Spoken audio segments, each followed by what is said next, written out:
एक सर्गरात short story. आज हम आपके साथ एक छोटी सी कहानी साझा करेंगे। हर शुक्रवार की दोपहर जुम्मा की नमाज के बाद इमाम और उनके 11 वर्षीय बेटे अपने शहर में जाते थे और स्वर्ग का मार्ग और अन्य इस्लामी साहित्य सौंपते थे। शुक्रवार की यह विशेष और भाग्यशाली दोपहर जैसे ही इमाम और उनके बेटे के लिए अपनी पुस्तिकाओं के साथ सड़कों पर जाने का समय आया, बाहर बहुत ठंड थी, साथ ही बारिश भी हुई। लड़के ने अपने गर्म और सूखे कपड़े पहने और कहा, ठीक है पिताजी, मैं तैयार हूँ। उसके पिता ने पूछा, किस चीज के लिए तैयार हैं पिताजी? यह समय है कि हम बाहर जाएं और इन इस्लामी पुस्तकों को वितरित करें। पिताजी ने जवाब दिया, बेटा, बाहर बहुत ठंड है और बारिश हो रही है। लड़का अपने पिता को आश्चर्यचकित रूप से देखता है, पूछता है, लेकिन पिताजी, क्या लोग अभी भी नरक में नहीं जा रहे हैं, भले ही बारिश हो रही हो? पिताजी ने जवाब दिया, बेटा, मैं इस मौसम में बाहर नहीं जा रहा हूँ। निराश होकर लड़का पूछता है, पिताजी, क्या मैं जा सकता हूँ कृपया?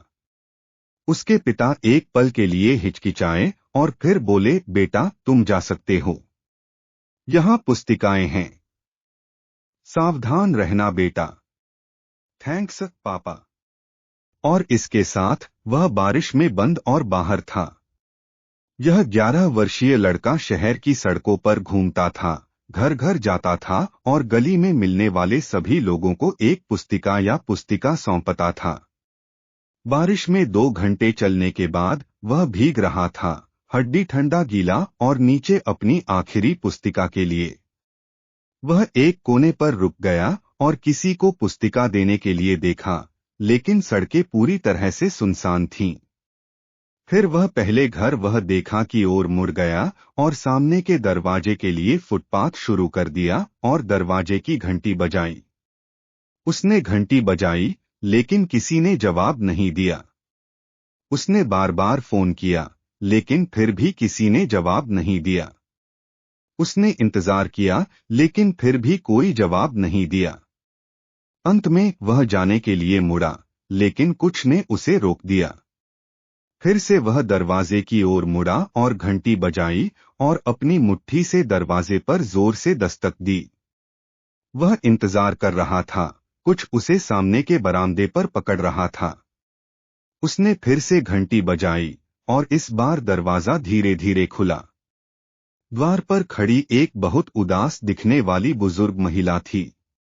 उसने धीरे से पूछा, मैं तुम्हारे लिए क्या कर सकती हूँ बेटा? उज्जवल आंखों और एक मुस्कान है कि उसकी दुनिया को रोशन के साथ इस छोटे लड़के ने कहा, महोदया, मैं माफी चाहता हूँ अगर मैं आपको परेशान, लेकिन मैं सिर्फ आपको बता देना चाहता हूँ कि अल्लाह वास्तव में प्यार करता है और आपके लिए परवाह करता है, और मैं आपको मेरी बहुत आखिरी पुस्तिका जो अल्लाह के बारे में सब कुछ बताएगी देने के लिए आया था। सृष्टि का वास्तविक उद्देश्य और उसका आनंद कैसे प्राप्त किया जाए।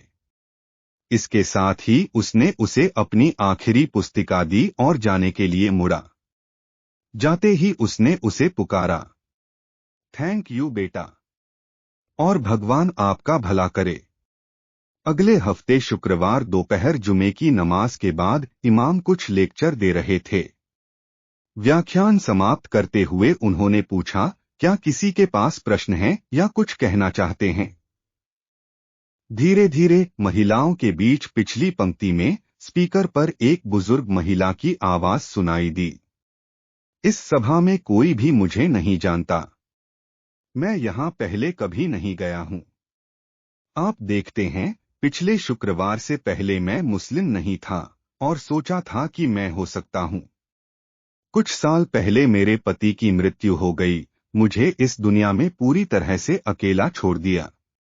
पिछले शुक्रवार एक विशेष रूप से ठंड और बरसात का दिन होने के नाते मैं आत्महत्या पर विचार कर रहा था, क्योंकि मेरे पास कोई उम्मीद नहीं बची थी। इसलिए मैंने एक रस्सी और एक कुर्सी ली और सीढ़ी पर चढ़कर अपने घर की अटारी में चला गया। मैंने रस्सी को छत में एक राफ्टर से सुरक्षित रूप से बांध दिया, फिर कुर्सी पर खड़ा हो गया और रस्सी के दूसरे छोर को अपनी गर्दन के चारों ओर बांध दिया। उस कुर्सी पर खड़े होकर इतना अकेला और टूटे दिल से मैं छलांग लगाने ही वाला था कि अचानक नीचे मेरे दरवाजे की घंटी की जोर से घंटी बजने से मैं चौंक गया। मैंने सोचा मैं 1 मिनट इंतजार करूंगा और जो कोई भी है वह चला जाएगा। मैं इंतजार करता रहा और इंतजार करता रहा, लेकिन बजती हुई डोरबेल जोर से और अधिक आग्रहपूर्ण लग रही थी और फिर बजने वाला व्यक्ति भी जोर से दस्तक देने लगा। मैंने फिर से सोचा, पृथ्वी पर यह कौन हो सकता है?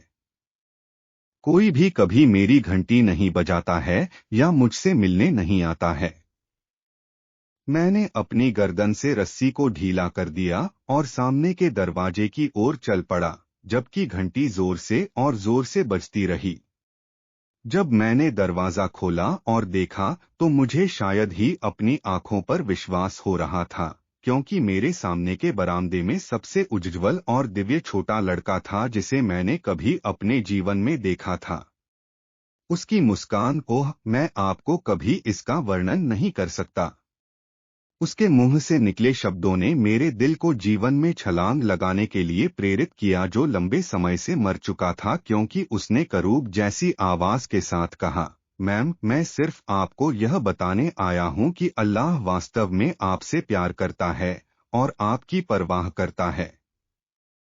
फिर उसने मुझे यह पुस्तिका दी, स्वर्ग का पथ, जिसे अब मैं अपने हाथ में रखता हूं। जैसे ही छोटी परी ठंड और बारिश में वापस गायब हो गई, मैंने अपना दरवाजा बंद कर दिया और धीरे धीरे इस पुस्तक के हर शब्द को पढ़ा। फिर मैं अपनी रस्सी और कुर्सी लेने के लिए अपने अटारी तक गया। मुझे अब उनकी जरूरत नहीं होगी। आप समझ सकते हैं? अब मैं एक सच्चे परमेश्वर का सुखी प्रतिनिधि हूँ। चूंकि आपकी मंडली के पते पर इस पुस्तिका के पीछे मुहर लगाई गई थी, इसलिए मैं व्यक्तिगत रूप से भगवान के छोटे स्वर्गदूत को धन्यवाद कहने के लिए यहाँ आया हूँ, जो ठीक समय पर आया था और ऐसा करके मेरी आत्मा को नरक में अनंत काल से बचा लिया था। मस्जिद में एक सूखी आंख नहीं थी। तकबीर की चीखें, अल्लाह अकबर। हवा किराए पर ली। इमाम पिताजी पलपिट से सामने की पंक्ति में उतरे, जहां छोटी परी बैठी थी। उसने अपने बेटे को अपनी बाहों में ले लिया और बेकाबू होकर सिसक उठी। शायद किसी भी जमात के पास अधिक शानदार क्षण नहीं था, और शायद इस ब्रह्मांड ने कभी ऐसा पिता नहीं देखा जो अपने बेटे के लिए प्यार और सम्मान से अधिक भरा था। एक को छोड़कर। यह बहुत ही कहानी का नैतिक। धन्य है आपकी आंखें इस संदेश को पढ़ने के लिए। यह कहानी हमें स्पष्ट रूप से दावा करने और बिना देरी किए इसे करने के महत्व को दर्शाती है। जैसा कि आपने पढ़ा है, रात में बहुत ठंड थी, लेकिन फिर भी युवा लड़का इस्लाम के संदेश को फैलाने के लिए दृढ़ था। वह ठंड के मौसम की परवाह नहीं कर रहा था, लेकिन केवल अल्लाह सुब्हानहू व तआला की देखभाल कर रहा था। वह इस महिला के घर गया और साहित्य वितरित किया, और उसे यह भी पता नहीं था कि महिला आत्महत्या करने वाली थी। अगर वह वहां नहीं गया होता तो ठंड के मौसम के कारण महिला ने खुद को मार डाला होता और उसे कभी इस्लाम की सुंदरता का पता नहीं